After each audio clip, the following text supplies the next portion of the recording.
विक्रमादित्य ने पेड़ पर चढ़कर बेताल को उतारा और अपने कंधे पर डालकर चलना शुरू कर दिया। बेताल ने फिर से कहानी सुनानी शुरू कर दी। वर्धमान नगर में रूपसेन राजा के दरबार में एक राजपूत नौकरी करने के लिए आया। उसका नाम वीरवर था। राजा ने उसे नौकरी देते हुए सभी नौकरशाहों की तरह वीरवर से भी उनके खर्चे के बारे में पूछा। इस पर वीरवर ने उत्तर देते हुए कहा कि मुझे हर रोज 1000 तोला सोना चाहिए। ये बात सुनकर दरबार में उपस्थित राजा और सभी लोग आश्चर्यचकित हो गए। राजा ने वीरवर से पूछा कि तुम्हारे साथ कौन कौन है? तो उसने जवाब देते हुए कहा, मेरी पत्नी, बेटा और बेटी हैं। यह बात सुनकर राजा और अचंभित हो गया कि सिर्फ 4 लोग इतने धन का क्या करेंगे। फिर भी राजा ने उसकी बात को मानते हुए वीरवर को हर रोज 1000 तोला सोना अपने राज भंडार से देने के लिए अनुमति दे दी।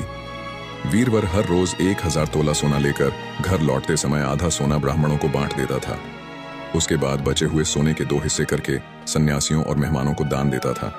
उसके बाद बचे हुए धन से अपने बच्चे, पत्नी और खुद का भरण पोषण करता था। वीरवर को नौकरी के तौर पर हर रोज शाम को ढाल तलवार लेकर राज के पलंग की चौकीदारी करनी होती थी। एक रात के समय मरघट की तरफ से किसी स्त्री के रात को रोने की आवाज आ रही थी। राजा ने वीरवर से पता लगाने को कहा। वीरवर मरघट की तरफ दौड़ा चला गया और देखा कि एक स्त्री बिना आंसू बहाए रो रही है, हंस रही है, कूद रही है, नाच भी रही है, लेकिन उसके सर से लेकर पांव तक सोना ही सोना है। सोने के आभूषण से लदी हुई स्त्री अजीब सी हरकतें कर रही है। वीरवर उस स्त्री के नजदीक पहुंचा और पूछा, तुम कौन हो? क्यों रो रही हो? तो उस स्त्री ने जवाब दिया, मैं राजलक्ष्मी हूं। मैं इसलिए रो रही हूं क्योंकि राजा के घर में खोटे काम होते हैं। वहां पर दरिद्रता का डेरा पड़ने वाला है। इसीलिए मैं दुखी हूं क्योंकि राजा 1 महीने के भीतर भीतर मर जाएगा।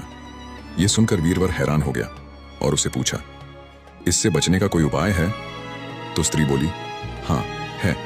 यहां से पूरब दिशा की ओर एक देवी का मंदिर बना हुआ है। उस मंदिर पर देवी के सामने अगर तुम अपने बेटे का सिर चढ़ा दो तो यह भयंकर विपदा टल सकती है। उसके बाद राजा 100 बरस तक बिना किसी संकट के राज करेगा।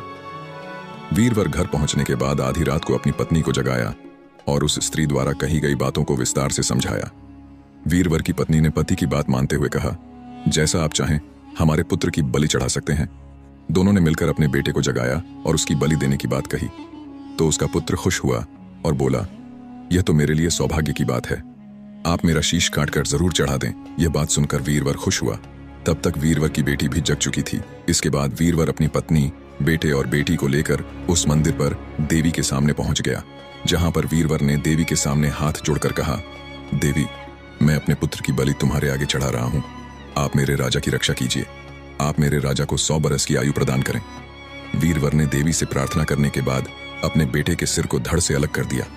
भाई का यह हाल देखकर उसकी छोटी बहन ने स्वयं ही अपने सर को धड़ से अलग कर दिया। यह दुख भरा नजारा देखकर वीरवर की पत्नी ने अपने बच्चों के साथ जाने के लिए अपना सर भी धड़ से अलग कर दिया। इस तरह का दुख भरा नजारा देखने के बाद वीरवर ने सोचा कि अब इस दुनिया में वह अकेला क्या करेगा, तो उसने भी तलवार से अपना सर काट दिया और वह जमीन पर गिर गया। जब यह बात राजा के पास पहुंची तो राजा ने इस बात पर अपना दुख प्रकट किया। राजा अत्यंत दुखी हुआ और राजा ने भी अपना सर काटने का फैसला ले लिया। अचानक से देवी प्रकट हो गई और बोली, राजन, आप ऐसा मत कीजिए। मैं आपके साहस से अत्यंत प्रसन्न हुई हूं। आप जो भी मांगेंगे मैं आपको दे दूंगी। यह बात सुनकर राजा ने उन 4 को पुनः जीवित करने का आग्रह किया। ऐसा कहते ही देवी ने राजा की बात मानते हुए 4 के ऊपर अमृत छिड़ककर पुनः जीवित कर दिया।